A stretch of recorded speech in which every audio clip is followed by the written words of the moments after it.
Well, when I was preparing this week, I actually took Friday off, played a little golf early, and thought, well, I'll get my prophecy update done, and then I won't have to um, ignore people when I'm here on Sunday morning. But then I started looking at things and trying to sift through things, and I called this one this week Enough.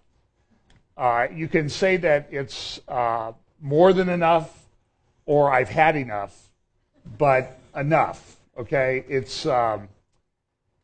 it was really difficult as I sifted through the things that I usually sift through, and news sources and blogs and the wonderful people who send me a lot of links to look at. I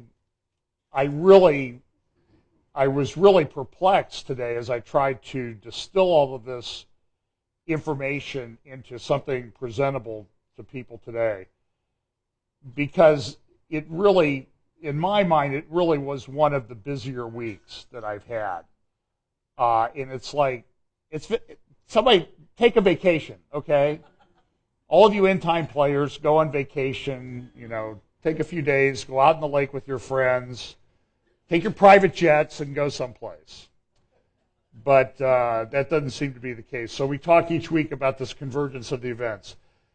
I'm going to read this verse, and before you write in, okay, and comment, I know that this verse has a future application, but it is relevant, and I'll explain why in a moment. In these verses, 2 Thessalonians chapter 2. And by the way, I copied this off my computer very quickly, so I think it's King James Version, but I don't know. It was ever what was open on my Bible Gateway this morning. So I didn't check, so apologize if that is a problem for some people. It doesn't really make any difference in these verses anyway.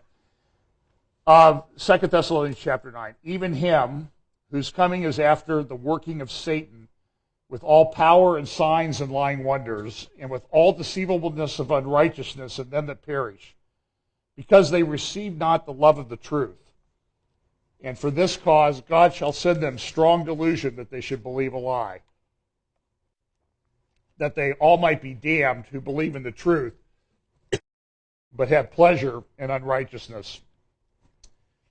I think you'll see the applicability of this, and I know that there is a time in the future when the man of lawlessness, the man of sin, the son of perdition will be revealed. And he will sort of bring to a climax all of this evil and things that we see in the world. That's why it's relevant right now, in the sense that it's not going to be nothing, and then the man of sin is revealed, and all of a sudden we have evil. There's going to be a progression, and it's going to reach a climax. And I really do think we are at this time where we see this increasing in the world. It's sort of like a bucket. Well, one of the things that other people did in college, I never participated, other than to say that was kind of cool.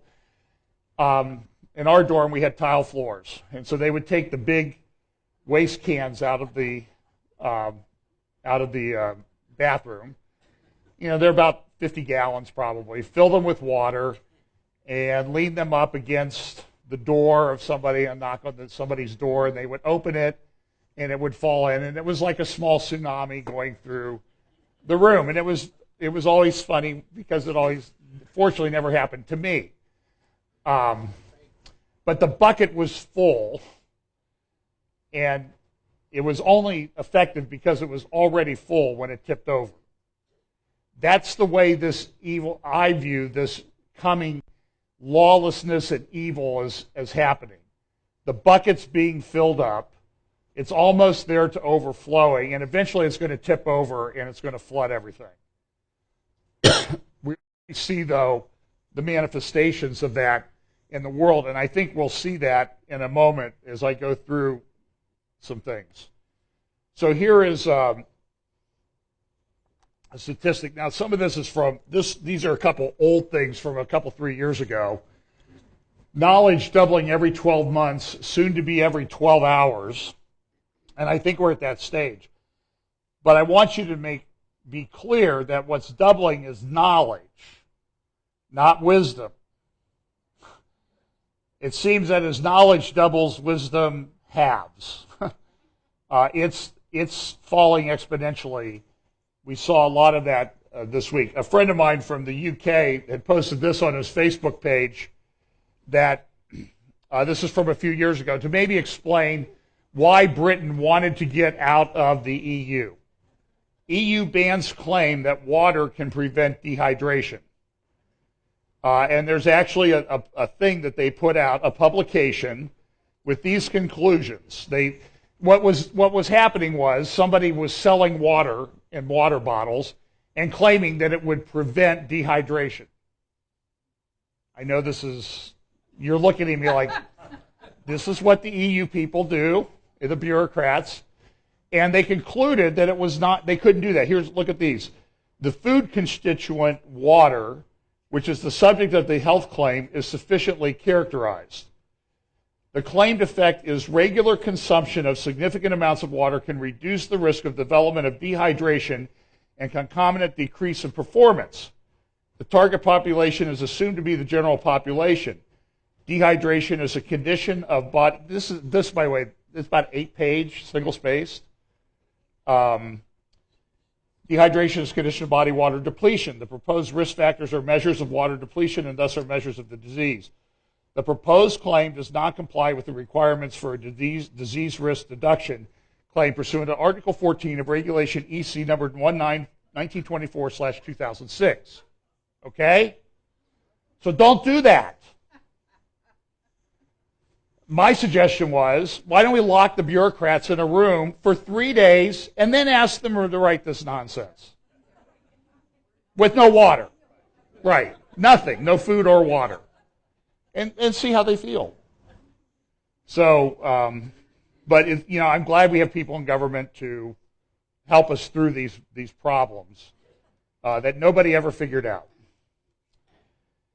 This is an old tweet from Hillsong Church, New York, from the pastor there, Carl Lentz, that some of my friends posted this week.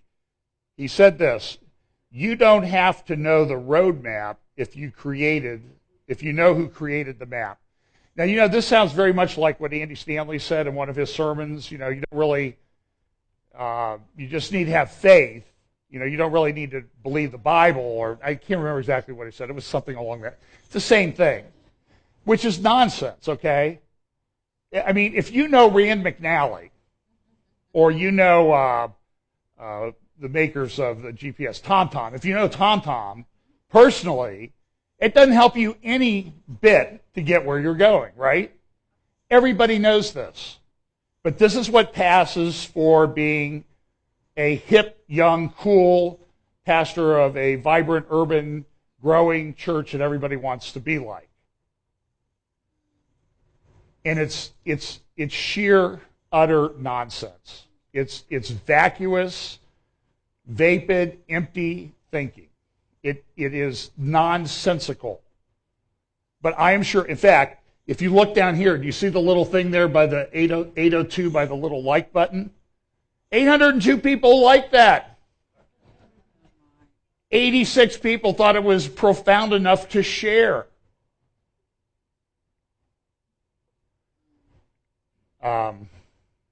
That's a problem.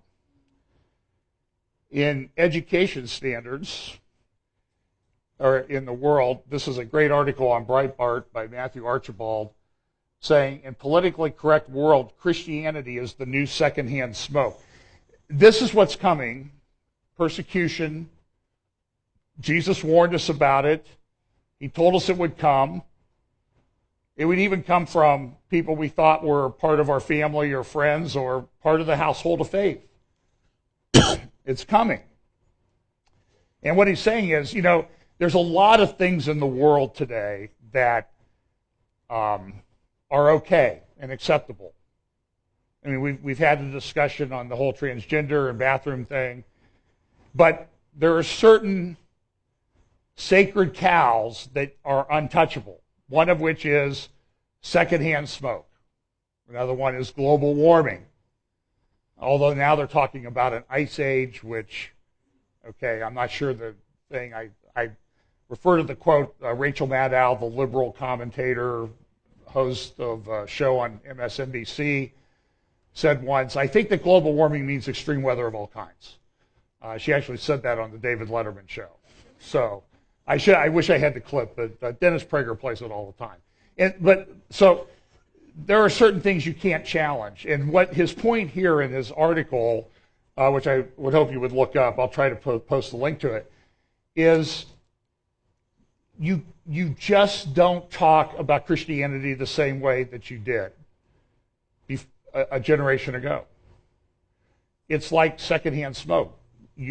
Even though the studies show you secondhand smoke are pretty slim at causing problems, it's just it's verboten. I mean, that's one of the ones we can really attack. So, and what his point is, instead of people saying God bless you now, they'll say good thoughts and that type of thing. Have good thoughts today instead of God bless you, because saying that type of thing apparently is politically incorrect enough in our tolerant society that offends people. Although there are studies that show that people aren't offended by it that much. Here's another thing that shows sort of the decline in culture. Few top colleges require history majors to study American history. Really? You can get a major, it's like UCLA. You can get a major in English literature and never have to read a word of Shakespeare. You know that? It's true. Now you don't have to study U.S. history to get a degree in history. You can take courses like the history of soccer in Guatemala and San Salvador. That's an acceptable history course in some colleges. There was actually a paper written about this, advanced placement, where you take tests to get college credit, and this has been critiqued by a man, David Randall. Has critiqued it, and his paper is called, just released a couple weeks ago, The Disappearing Continent, a critique of the revised advanced placement European history examination. Now, what are some of the things that they don't allow anymore? What it says is the advanced placement rules, and I'll quote from the paper, presents the history of government rather than of liberty.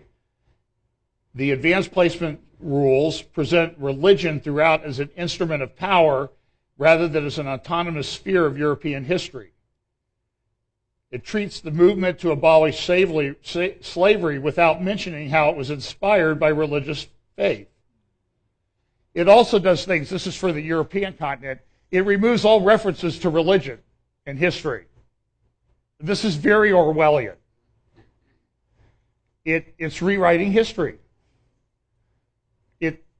And it will change the world. If you don't remember where you came from, it's going to change where you're going. It's a fact. In fact, one person who's no longer mentioned in these standards that you don't have to know anything about to get advanced placement is a guy named Winston Churchill. I think he's probably been removed because he had the audacity to write a great history, the history of Anglo-Saxon people, history of English-speaking people, I think he wrote a long time ago. I think he wrote it. I know that there's been an update of that book, and it's really one of the more important historical works, but you don't need to know that now to get your advanced college degree. Well, let's look at a couple things going on in America. As you know, Loretta Lynch just happened to run into Bill Clinton on their private jets at Phoenix Airport, Sky Harbor this week. And it was interesting that she has her own security detail from the FBI. He has his Secret Service security detail. It's pretty clear now that he delayed his departure so that he would run into her. I know you have trouble believing that Bill Clinton would do such a thing, but he actually did. They had a private meeting. And my understanding is her staff was going berserk during the meeting. Why? This looks really bad. Hillary Clinton, the Clinton Foundation are all under investigation. Hillary was having a thing with the FBI. It happened yesterday, a 3.5-hour interview. That's a pretty long interview for the FBI.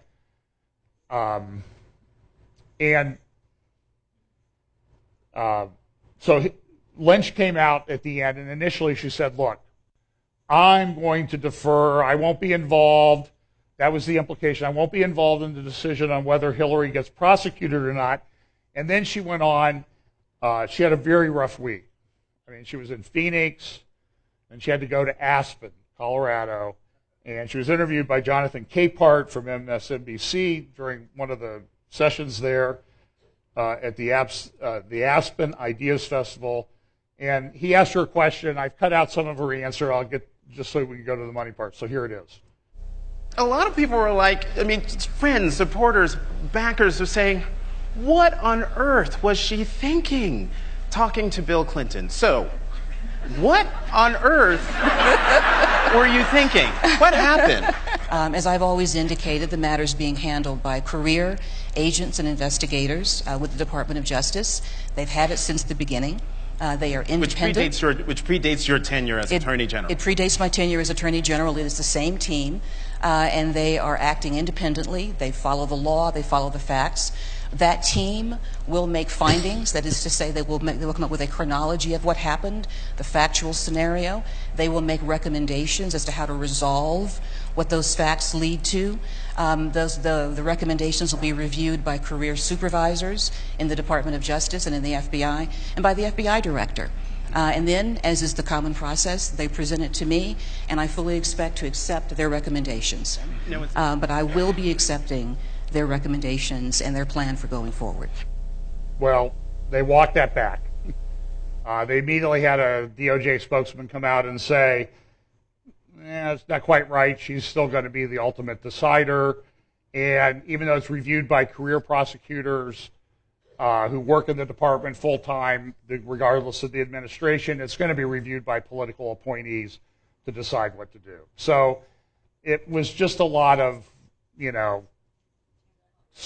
secondhand smoke, okay? In this case, it's toxic secondhand smoke. The Justice Department's chief spokesperson confirmed to Yahoo News that at least two political appointees, Assistant Attorney General for National Security John Carlin and Deputy Attorney General Sally Yates, will review the recommendations of career prosecutors and agents before any final determination is made.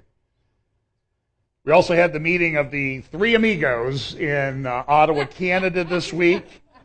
The leaders of Canada, United States, and Mexico. President Obama did give this short sort of hint of what his plans were for his post-presidency period. By the way, I believe he's actually leaving office, okay? I know there's all these, he's going to declare martial law and all that stuff. I think he's got bigger plans.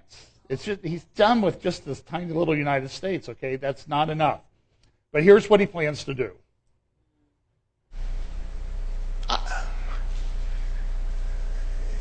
When I ran in 2008, and the reason I ran again, and the reason even after I leave this office I will continue to work in some capacity in public service, is because I care about people.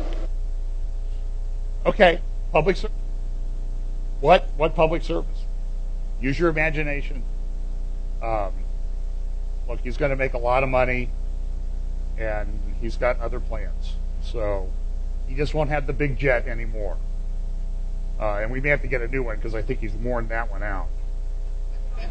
I was talking to somebody in D.C., and they said that the entourage that travels with this president on his trips is many, many, many, many times larger than any other prior president ever. It's like 3 planes full of people and a fleet of cars. It's an amazing thing. well, how did the Canadian Parliament, this was a news conference, he spoke at Canadian Parliament, and here was the reaction to his speech. Canadians and Americans, allies and friends, now and forever. Thank you very much. Merci beaucoup. Thank you.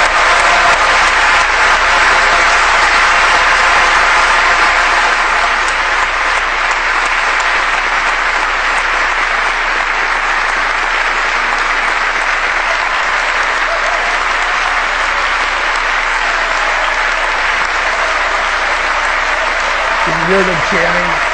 4 more years, 4 more years. Okay, and I'm like, okay, take him. Okay, you can have him. We will give him up. It's our, I don't know, it probably caused an international incident. You know, the Democratic Committee and others are going through their platform process. This guy, James Zogby, the pollster, big supporter of Arab American causes, Arab causes, was very upset because they refused to use the term occupation when it came to Palestine in the Democratic National Platform. So at least give them credit. They didn't put that in there, but understand that the Sanders supporters all wanted it in there. Now, a year ago, we had the Obergefell decision. They usually say a couple of their big decisions for the last day of the Supreme Court term, which is usually the last Monday in June. It starts the first Monday in October, goes to the last Monday in June, then they take the summer off. And the big ruling was the Hellerstedt case from Texas, and they struck down essentially all abortion limits. What Texas tried to do is they enacted a law that put in place restrictions on abortion clinics. And they said, you're doing surgery, so you have to meet ambulatory surgical center standards of care. Which seems to be, and in the past the Supreme Court has said, you know, you can put restrictions on abortion that don't cause an undue burden. And by the way, Hillary Clinton came out, she's fully in support of this decision. And she did say, in response to another question, by the way, which George Stephanopoulos, I should have played the clip, but I showed mercy on you, but I'll tell you what was said. And George said, well, you know, what about the Second Amendment thing? And she goes, well, listen, I support all the rights in the Constitution, but I think they are all subject to reasonable regulation. So, Second Amendment rights subject to reasonable regulation.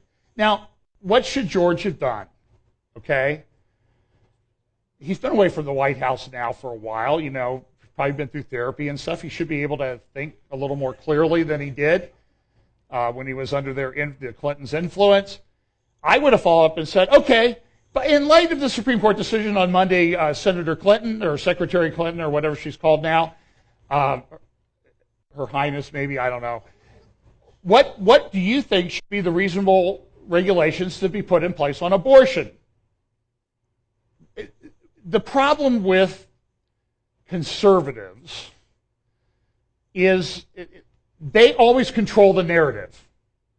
They always make up the story.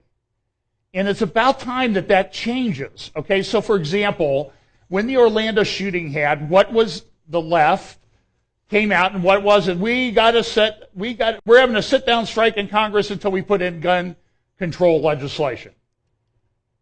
What should the other side of the aisle have done? Well, we're going to do a sit-down demonstration until you do something about unrestricted Islamic immigration into the United States. Fight. Fight it. Change the narrative. Control the narrative. So in this case, on Second Amendment rights, okay, look, they want to put restrictions on it, then let's start asking them what restrictions are okay on abortion. And you know what the answer will be? The answer will be nothing. And there was this crazy demonstration of support out there. Justice Breyer, in his majority opinion, said this: we conclude that neither of these provisions offers medical benefits sufficient to justify the burdens upon access that each imposes. Each places a substantial obstacle in the path of women seeking a pre-viability abortion, and each constitutes an undue burden on abortion access, and each violates the federal Constitution. 5-3 decision, by the way. Justice Thomas, in a pretty scathing dissent, said, today the court strikes down two state statutory provisions and all of their applications at the behest of abortion clinics and doctors. That decision exemplifies the court's troubling tendency to bend the rules when any effort to limit abortion or even to speak in opposition to abortion is at issue. Absolutely right. Thank you, Justice Thomas. Justice Alito said this: if Pennsylvania had such a requirement enforced, the Gosnell facility may have been shut down before his crimes. And if there were any similarly unsafe facilities in Texas, House Bill 2 was clearly intended to put them out of business. By foregoing severability, what the court can do in this case is they can say, okay, this restriction is unconstitutional, and we're doing it out.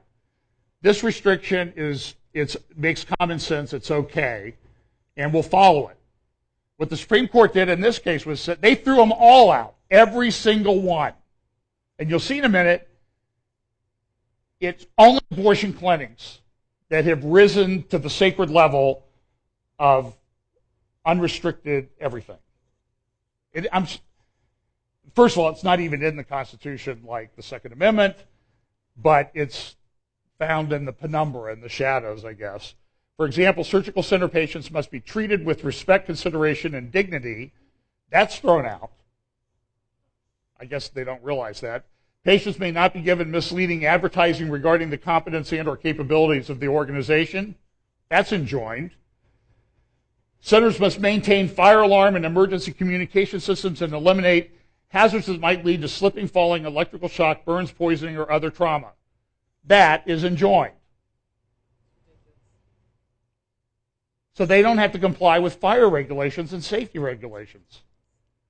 Do you understand how overreaching this decision is? This is a huge... Look, listen, there's a progression of, I said you could say the progression of allowing evil is like this, or the downward progression is like this. Whatever you want to say, we're in serious trouble. It's deep.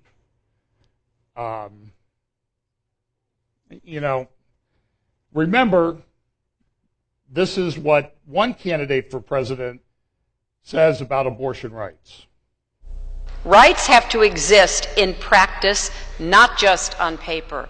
Laws have to be backed up with resources and political will. And deep-seated cultural codes, religious beliefs, and structural biases have to be changed. So that was 1 year, that was April of 2015, before the Obergefell decision. And of course, remember this clip from President Obama after Obergefell saying this? I know change for many of our LGBT brothers and sisters must have seemed so slow for so long. But compared to so many other issues, America's shift has been so quick. I know that Americans of goodwill continue to hold a wide range of views on this issue. Opposition in some cases has been based on sincere and deeply held beliefs. All of us who welcome today's news should be mindful of that fact. Recognize different viewpoints. Revere our deep commitment to religious freedom. But today should also give us hope that on the many issues with which we grapple, often painfully, real change is possible. Shifts in hearts and minds is possible.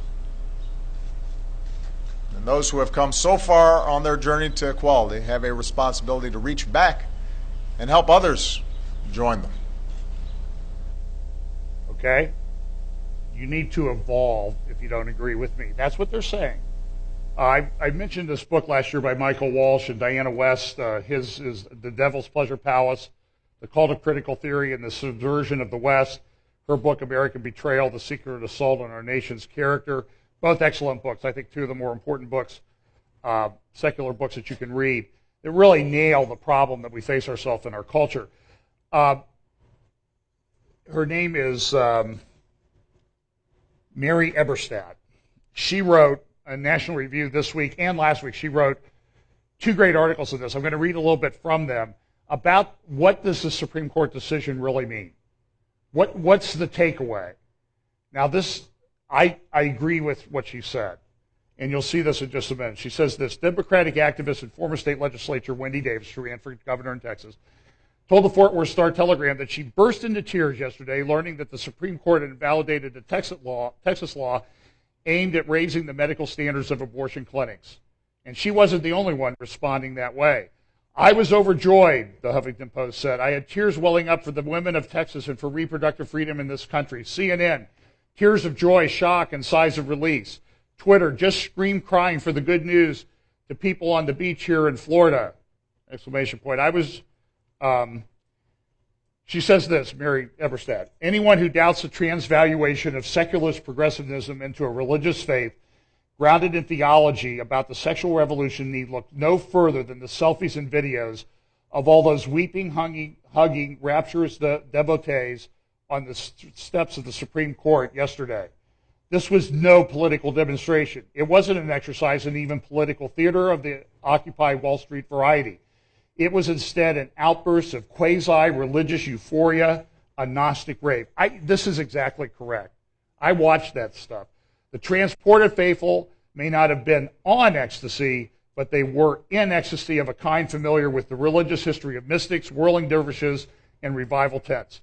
They were as intoxicated as, and I don't even know, Maenads and the people that go to a bacchanal. I'll translate that. I even took Latin. I don't know how to say that. For that reason, yesterday's unbridled celebration should mark a turning point in the wider understanding of what secularist progressivism is now about. Plainly, as the matter of abortion goes to show, its mission has evolved. Once upon a time, liberals portrayed the procedure of abortion as a thing regrettable, but sometimes necessary. That was the cottony, safe, legal, and rare. Remember Hillary Clinton saying that many times? Piety of yesteryear. That old rhetorical dressing has been ripped off for good. The implications for constitutionalism of yesterday's decision will be the stuff of arguments elsewhere, the steamrolling of state law, the perverse transmogrification of lower medical standards into better medical standards, the unending socially destructive penumbras and emanations of Roe versus Wade itself. But for anyone still doubting that the West has given rise to a new faith, a point elaborated here on National Review Online last week, yesterday's visuals are an exhibition in full. And listen, we've talked about this, that there is coming a one-world religion. And it's not going to rise overnight. It's going to be well down the road in place. And you can see it with people, even in the religious community, adopting these things. The dropping of standards of theology and doctrine in a lot of Christian denominations and fellowships. You can see it in the university. And this thing is going. Now, last week she wrote a book about, an article titled "The First Church of Secularism and Its Sexual Sacraments." In the new dispensation, so I guess the new secularists, progressives, are dispensationalists, I guess. That's a little bit of a joke. And I'm not equating the two. I want that to be clear before you start making all kinds of comments. In the new dispensation, traditional restrictions and attitudes are viewed as judgmental, moralistic forms of socially sanctioned aggression, especially against women and minorities. These victims of sexuality have become the new secular saints. Their virtue becomes their rejection and flouting of traditional sexual morality, and their acts are effectively transvalued as positive expressions of freedom. After all, Christians and other social dissidents today aren't threatened with job loss because of writing in self-published books about the biblical teaching against stealing. Say, military chaplains are not being removed from office and sidelined for quoting from the book of Ruth. But if you talk about the sexual mores of the Bible, you will be fired. I've given you a number of examples of where that's happened. The guy who was health director out in Pasadena went to Atlanta. He's lost a couple jobs now because he has the audacity to teach and write on this from a biblical worldview outside of work. And nobody says it has any effect on his job or his performance.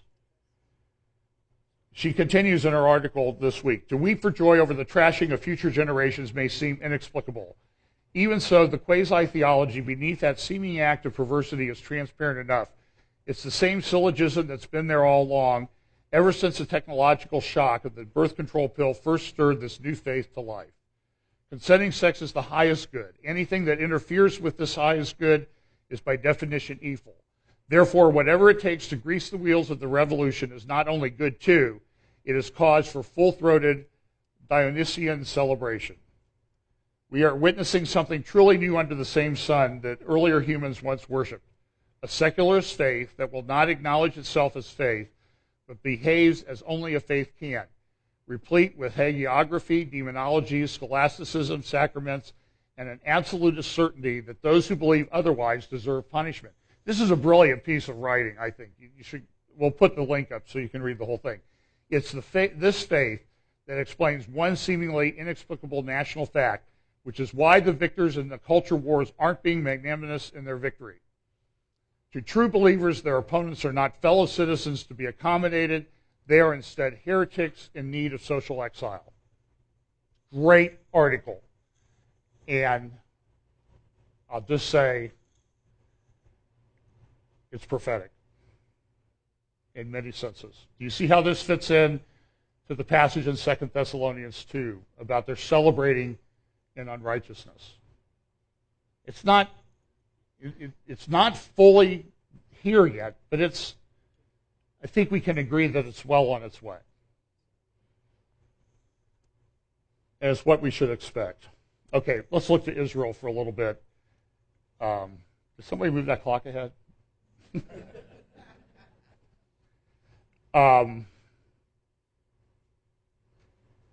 This 13-year-old girl murdered in her bed in Israel, stabbed to death. The mother of the Palestinian terrorist got on and talked about, my son is a hero. He made me proud. My son died as a martyr defending Jerusalem, the Al-Aqsa Mosque. Praise be to Allah, Lord of the worlds. He, my son, has joined the martyrs before him. Prime Minister Netanyahu spoke about it. Morning, a terrorist sneaked into the bedroom of a 13-year-old girl, Hillel Yaffe Ariel. He murdered young Hillel in cold blood. The picture of her blood-stained room is almost too hard to see. There's a teddy bear still on her bed, a red beanbag chair, some pictures on the wall, shoes tightly packed in a bin next to her bunk bed. Why would any person do this?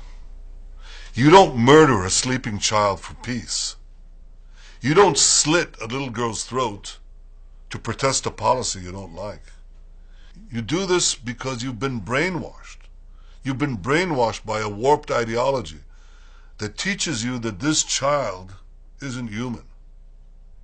We will not let barbarism defeat humanity. There is no middle ground between beautiful Hillel and our unspeakably evil murderer. Today, each of us is going to fight back. I ask you to walk into your child's bedroom before they go to sleep. I ask you to hug them. I ask you to kiss them. Teach them that the values that Hillel's murderer most detested, freedom, diversity, pluralism, will never die. We'll always hold them dear. Tell them that we will never let fear, evil, and terror triumph. That we will always stand for justice. And this is how we will fight back. We fight back first by fighting back, fighting the terrorists, fighting their backers, fighting those who incite for such murder, whether in Hebron or in Orlando or in Berlin or in Ankara or in Belgium, anywhere. We fight back by making sure that our collective moral compass doesn't waver even a millimeter. Today we will cherish Hillel's memory. We will defend and honor her dignity by redoubling our efforts around the world to defeat the scourge of radical Islamist terror. May Hillel's memory forever be a blessing. Here's her mother outside the hospital. My daughter was just sleeping. You turn down the sound a little. Tranquil, relaxed, a happy girl. When a terrorist came to her bed in Kiryat Arba and murdered her. I, the mother, am not saying anything. I just ask that everyone consider our pain. I ask everyone to come and console us, strengthen us, and tell us that our home, Kiryat Arba, is still a place to live in and not die in. That we may continue to love our place and our land. May Hillel Yaffe Ariel's memory be blessed.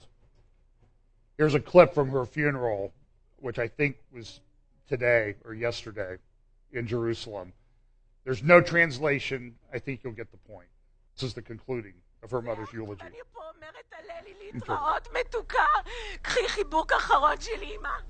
אבא, המשלוח הגיע, אני את התפקיד סיימתי, אבא, שמע ישראל, אדוני, אלוהינו, אדוני אחד, קח אותה.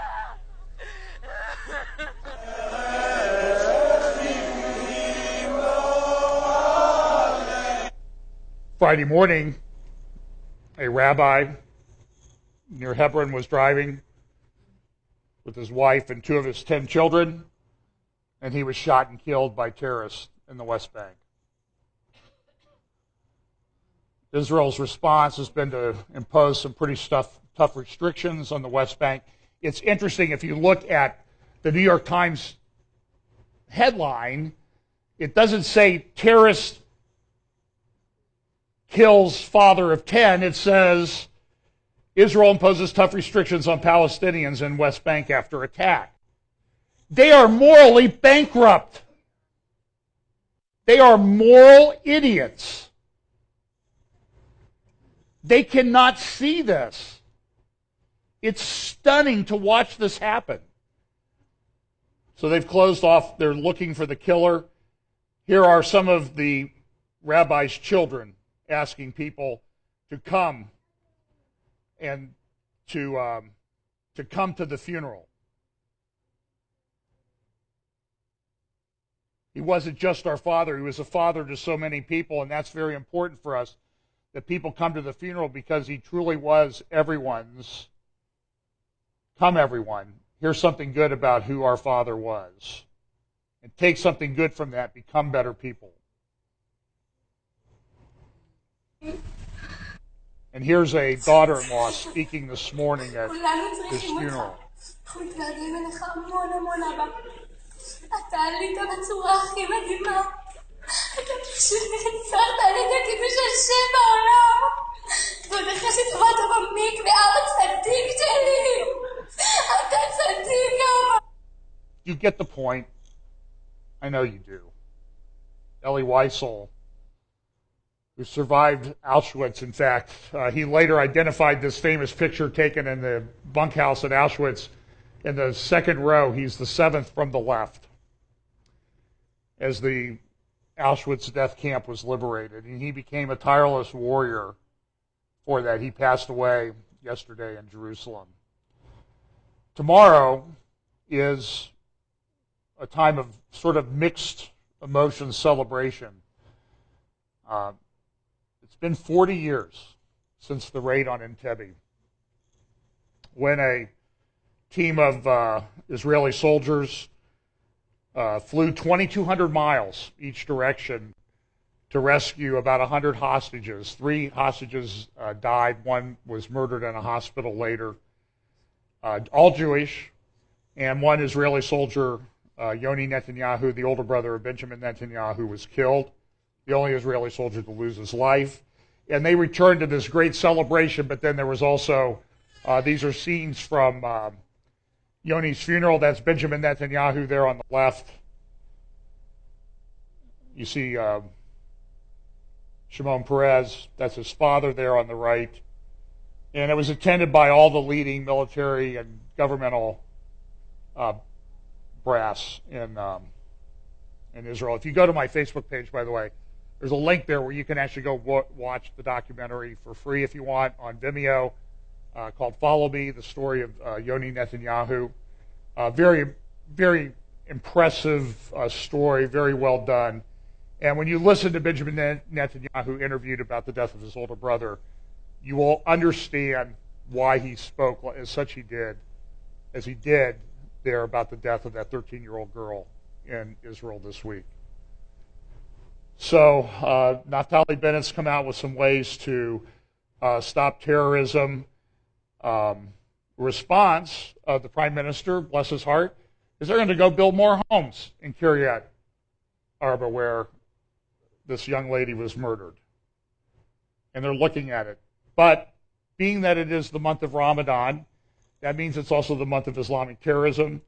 We had the attack in Dhaka, Bangladesh. We also had the attack in Istanbul at the airport. Lebanon is on edge, fearing more attacks. I don't know if I have a slide for it. There was attacks in Baghdad this morning claimed by the Islamic State that killed over 80 people. This is the world that we live in. It's true. I don't know how else to say it. And the reports are that, this is showing that the Islamic State has increased its footprint. It's moving around the world. It's metastasizing. It's spreading. And even though they may be losing some territory in Syria, they're doing this. And in fact, in Dhaka, Bangladesh, now the New York Times, again, in their quest for accuracy, I guess, appealing to its base, is ISIS tempers its violence in Muslim countries. And said terrorists are told only to kill at random, only in the West.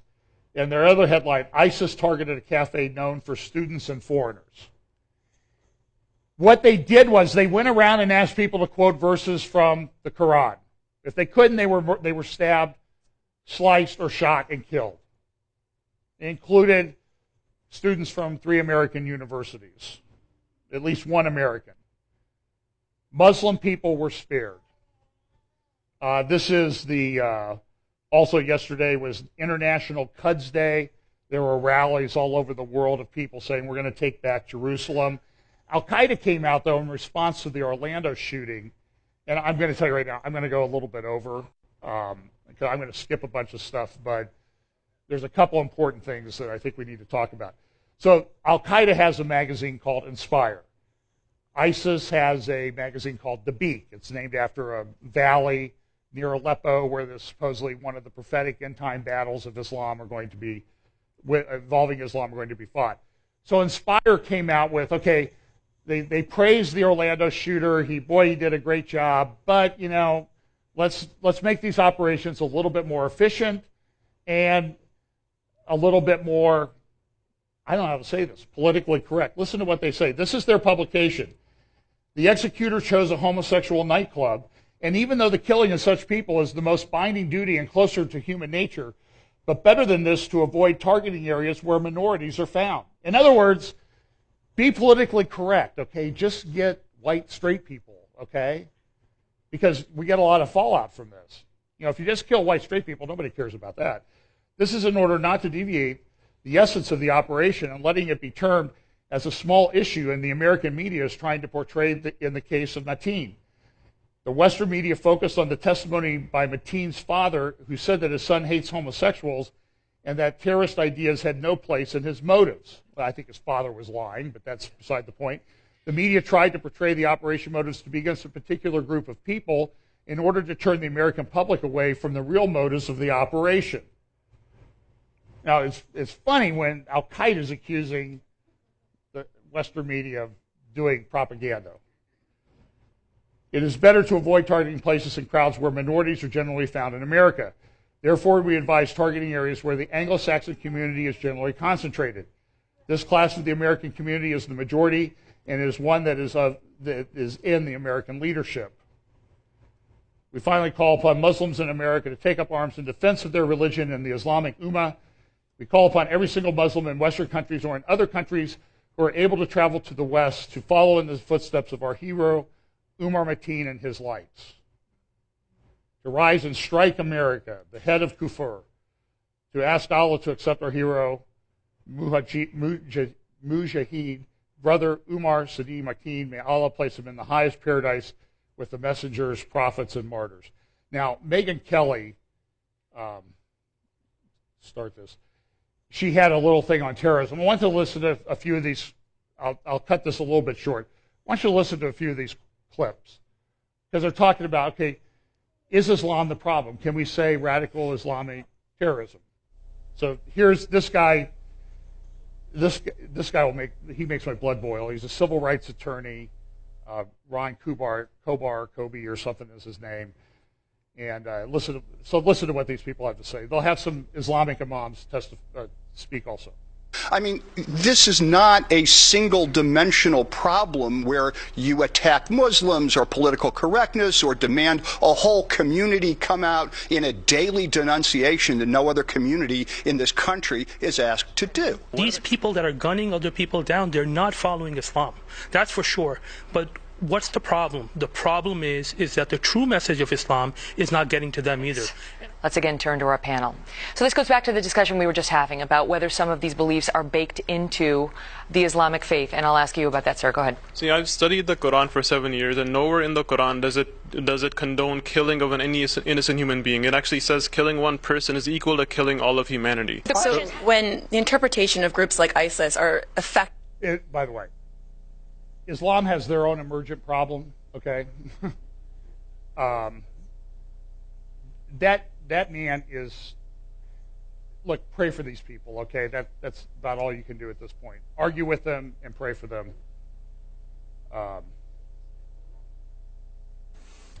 Okay. And so there was a discussion back and forth, and one of the people finally concluded, we got to call it what it is. I mean, I'm going to go back and see if I can find this thing. Hang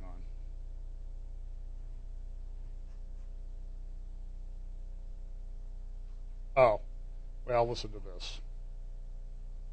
Are effective at recruiting people. They're also effective because these people are excluded politically, socially, economically. We know that has to be part of the conversation. And so when presidential candidates say we should ban entire communities from entering the United States, we are feeding into that fear. We are feeding into that process, which is equally a problem. I understand that this is an ideological battle for those that are being radicalized in the United States. We need to establish the peaceful narrative of Islam if we're going to save these people from being radicalized. First of all, the problem that I see is that we keep fighting the media, we keep fighting the rhetoric against Islam that continues to demonize Muslims. When you demonize Muslims, you put youth like me, you put them aside and you say that your religion is going to, promotes this, then that's what they're going to accept. Okay, now I'm going to move to the next thing, which is, by the way, go to C-SPAN and watch the whole thing. Phil Haney testified, Andrew McCarthy, Senator Cruz did a phenomenal job at chairing a committee on terrorism, homeland security. I'm going to play a clip of a lady who you may recognize if you remember my update from December. I did it when I was out in California, the Sunday after the San Bernardino shootings. Let's remember the timeline. The shootings took place on, I believe, Wednesday in San Bernardino. I actually flew into near there, Ontario, on Thursday. I was, within a couple hundred yards of where the shooting had taken place. I saw a massive police presence around there in the area. Any little thing was getting 10 sheriff cars and police cars showing up because everybody was on edge. The next night, okay, so that night, so the shooting happens on, as I recall, on Wednesday. Thursday night, Loretta Lynch goes to an organization's dinner, awards dinner, called Muslim Advocates. And she talks with the head of Muslim Advocates. You'll see her in just a moment, being questioned by Senator Cruz. And remember, they never mentioned San Bernardino or the cause of San Bernardino, but Loretta Lynch was saying in those clips that I played for you, we're not going to let anti-Muslim rhetoric stand. We're going to prosecute it as hate speech because we can't tolerate that. And the example of this is this poor little boy who made a clock that looked like a bomb and brought it to school, and he was persecuted. And we're going to bring civil charges or criminal charges against the school district. Because, of course, in the face of it, by that time, there was no doubt. There was no doubt where these people are coming from. In fact, I talked to someone this week who attends the Messianic congregation where the Jewish man attends who was killed. He was killed because he was Jewish by this Muslim terrorist. We have to be honest about it. So Cruz brings her in, and he brings all the, Phil Haney testified, Andrew McCarthy, great testimony. Brought in Zuhdi Jasser, who's kind of styles himself as a moderate Islamic believer who, wants to reform Islam. And then this lady who's head of Muslim advocates, and Ted's going to ask her questions about why was all the stuff about Islam removed? In the training materials for people in our government, all references to that have been removed. 126 of them before, now 0. What do you think about that? This is just absolutely stunning.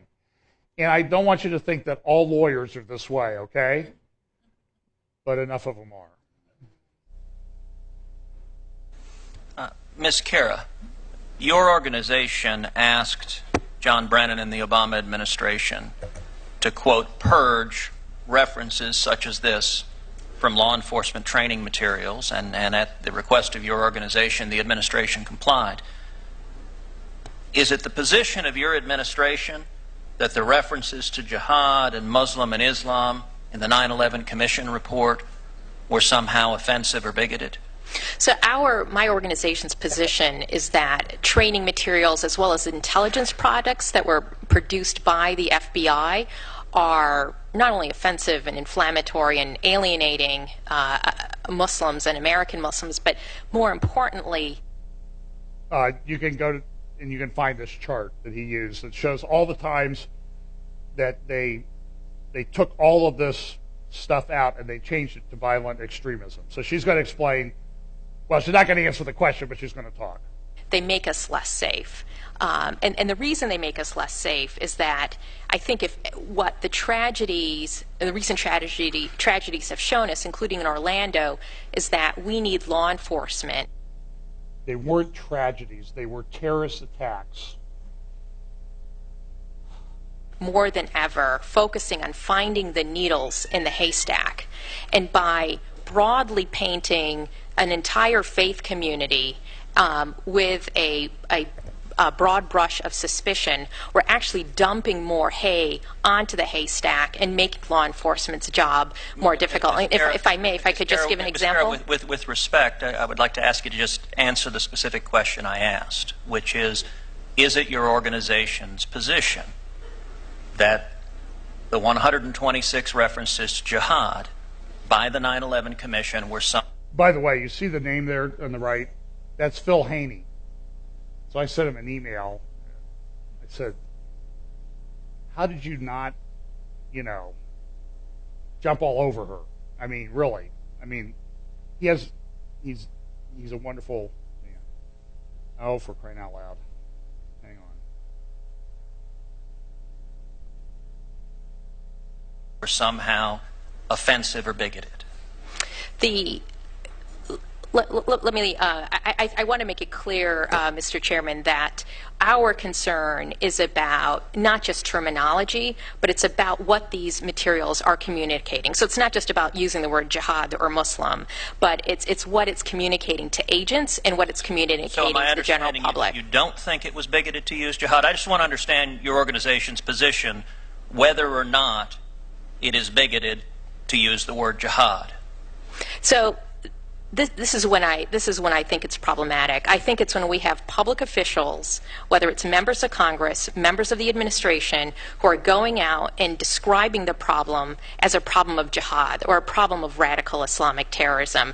That's a problem because it's actually playing in to the propaganda frame of ISIS, and it makes us less safe because ISIS wants this to be a war against Islam, and by using religiously loaded terminology like jihad, we're playing into their mindset. And it would be, I might add, it's not only that, but it's also just grossly inaccurate. I think we need to call the threat what it is. It's ISIS, it's Al-Qaeda, and it's no different than the KKK or those who attack abortion clinics. We wouldn't go and say there's a problem with radical Christianity or radical radical Christian terrorism, we call the threat what it is. It's the KKK. It's those who are attacking women's health clinics. So, Ms. Kara, I will note that I've asked you now twice if your organization has the view that the 9/11 Commission report was bigoted or offensive, and twice you have declined to answer that pretty straightforward question. So let me try it a different direction. Oh, maybe I didn't understand your question properly, Mr. Chairman.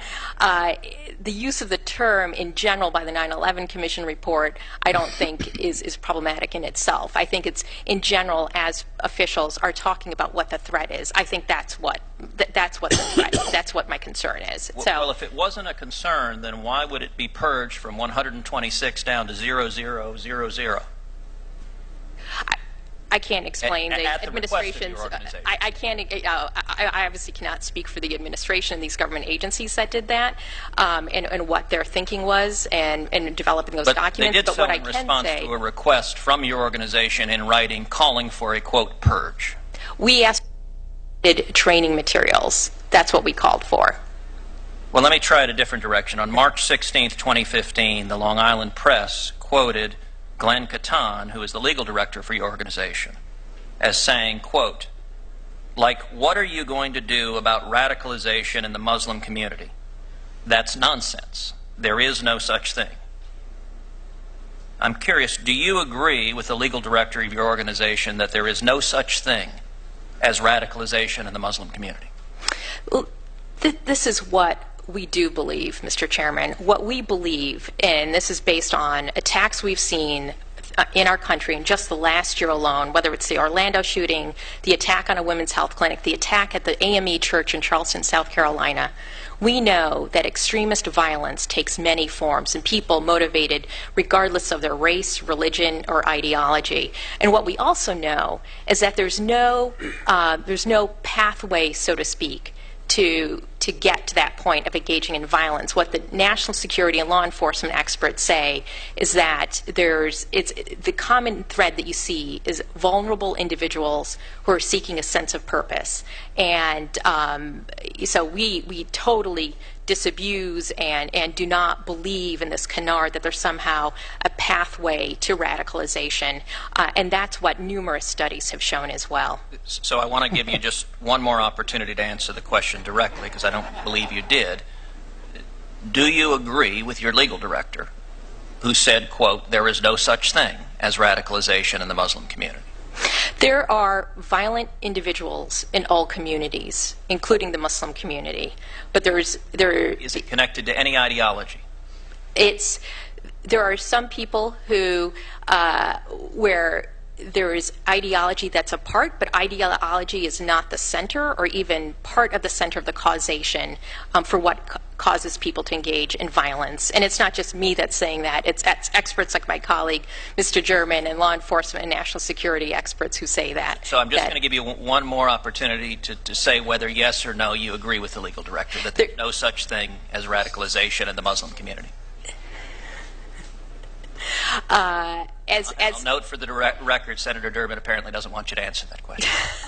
I would like you to show the courtesy of this witness instead of badgering her. Thank you, Senator Chairman. You've been very I'd like an administration that shows the courtesy to the victims of radical Islamic terrorism and doesn't edit a 9/11 call from a terrorist who's murdering 49 people in Orlando and pretending the threat doesn't exist. Okay. And by the way, go look at that, because Phil and Andy McCarthy both responded to that.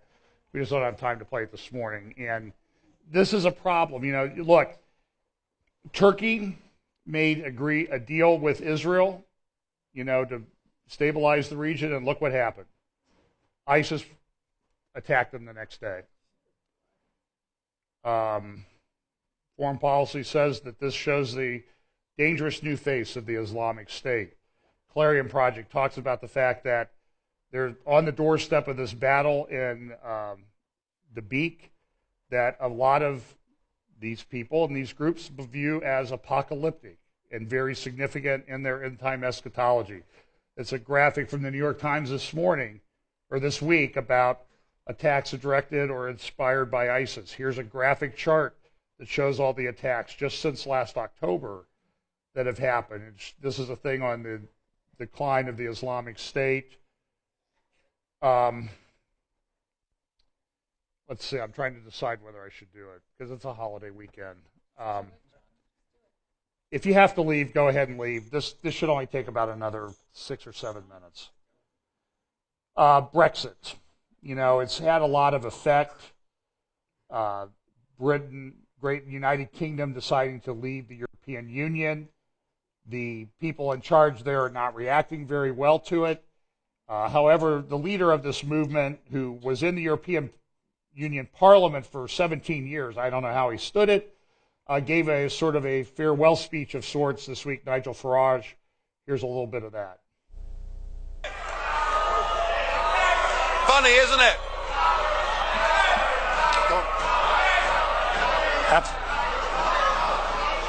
Thank you very much for that. Very warm welcome. How things have changed. Just a second, Mr. Farage. Ladies and gentlemen, one major quality of democracy is that you listen to those, even if you don't share their opinion. Well, thank you, Mr. Schultz. Isn't it funny? You know, when I came here 17 years ago, and I said that I wanted to lead a campaign to get Britain to leave the European Union, you all laughed at me. Well, I have to say, you're not laughing now, are you? And the reason you're so upset, the reason you're so angry, has been perfectly clear from all the angry exchanges this morning. You, as a political project, are in denial. You're in denial that your currency is failing. You're in denial. Well, just look at the Mediterranean. No. As a policy to impose poverty on Greece and the rest of the Mediterranean, you've done very well. And you're in denial over Mrs. Merkel's call last year for as many people as possible to cross the Mediterranean into the European Union has led to massive divisions between countries and within countries. But the biggest problem you've got, and the main reason the United Kingdom voted the way that it did, is you have, by stealth, by deception, without ever telling the truth to the British or the rest of the peoples of Europe, you have imposed upon them a political union. You've imposed upon them a political union. And when the people in 2005 in the Netherlands and France voted against that political union, when they rejected the Constitution, you simply ignored them and brought the Lisbon Treaty in through the back door. What happened last Thursday was a remarkable result. It was indeed a seismic result, not just for British politics, for European politics, but perhaps even for global politics too, because what the little people did, what the ordinary people did, what the people who have been oppressed over the last few years and seen their living standards go down, they rejected the multinationals, they rejected the merchant banks, they rejected big politics, and they said, actually, we want our country back, we want our fishing waters back, we want our borders back, we want to be an independent, self-governing, normal nation, and that is what we have done, and that is what must happen. And in doing so, we now offer a beacon of hope to Democrats across the rest of the European continent. I'll make one prediction this morning: the United Kingdom will not be the last member state to leave the European Union. So the question is, what do we do next? Now, it is up to the British government to invoke Article 50, and I have to say that I don't think we should spend too long in doing it. I totally agree, Mr. Juncker, that the British people have voted. We need to make sure that it happens. But what I would like to see is a grown-up and sensible attitude to how we negotiate a different relationship. Now I know that virtually none of you have ever done a proper job in your lives, or worked or worked in business, or worked in trade, or indeed ever created a job. But listen, just listen. Herr Farage, public. Mr. Farage, just a second. Ladies and gentlemen, I do understand that you're getting emotional, but you're acting like UKIP normally acts in this chamber, so please, don't imitate them. Mr. Farage, however, I would say one thing to you. The fact that you're claiming nobody has done a decent job in their life, you can't really say that. I'm sorry. No, you're quite right, Mr. Schultz. UKIP used to protest against the establishment, and now the establishment protests against UKIP. So something has happened here. Let us. Well, anyway, it's a great little speech that he gave, and they had these massive rally in London yesterday. People came out dressed as the EU, I guess, and thousands of people, tens of thousands, came out to protest the leaving. They want a new vote. I don't think it's going to happen. Of course, you see Parliament Square there in London. The EU's response to this has been to immediately come out with this statement that they're going to make it a stronger EU. A lot of people think this is prophetic. It may or may not be. We'll have to see how this goes.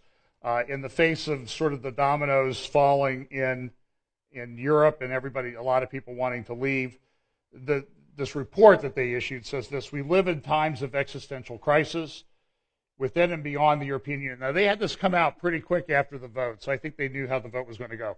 Our union is under threat. Our European project, which has brought unprecedented peace, prosperity, and democracy, is being questioned. Our shared interest and principles, the European Union, we will promote peace and guarantee security. What is it? Did I read a verse that said when they say peace and safety, sudden destruction comes? The EU will promote a rules-based global order. Okay, so they're falling apart, but they're going to go international. The security of our union, the EU global strategy starts at home. Our union has enabled citizens to enjoy unprecedented security. By the way, I kind of threw in the picture of the attack in Brussels, just unprecedented security, democracy, and prosperity. Yet today, terrorism, hybrid threats, economic volatility, climate change, you got to throw that in, and energy insecurity endanger our people and territory. Also released this week was the Quartet report on a two-state solution. Also, another report came out this week restoring, like I said, do these guys ever take vacations? Maybe they're always on vacation, who knows. Restoring the power and purpose of the NATO alliance. So they're going in a number of different directions to hold this thing together. As NATO leaders prepare to meet in Warsaw this July, the alliance faces the greatest threats to peace and security in Europe since the end of the Cold War. The most pressing fundamental challenges include a revanchist Russia, eroding stability in the greater Middle East, a weakened European Union, and uncertain American and European leadership. It sounds like they listened to Prophecy Update here. The next president of the United States must lead in restoration of NATO's power and purpose to defend Europe and North America from the most serious security challenges since the end of the Cold War. There's a section in there called the strategic context. NATO's unstable periphery unsettles European allies. Back to the Quartet report. That was the EU, Russia, United States, and I remember the fourth member of the Quartet are calling for this peace plan. So they came out and they're promoting their peace plan. So again, I guess I think the thing that you would take away from all of this is that everything is in play. Question is, what does this mean for Israel? That's, I think, important. And the answer is, I don't know. Caroline Glick has a good article this week called Israel's Diplomatic Spring. I won't read any of it. You can go look it up at JPOS. It was in Friday's paper.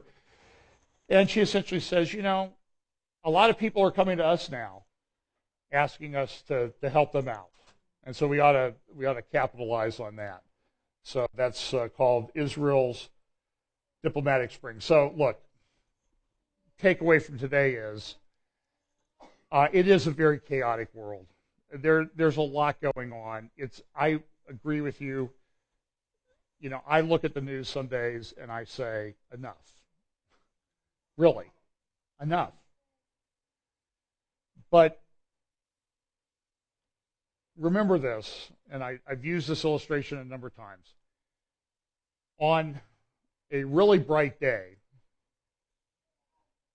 outside, a really bright flashlight is not that noticeable.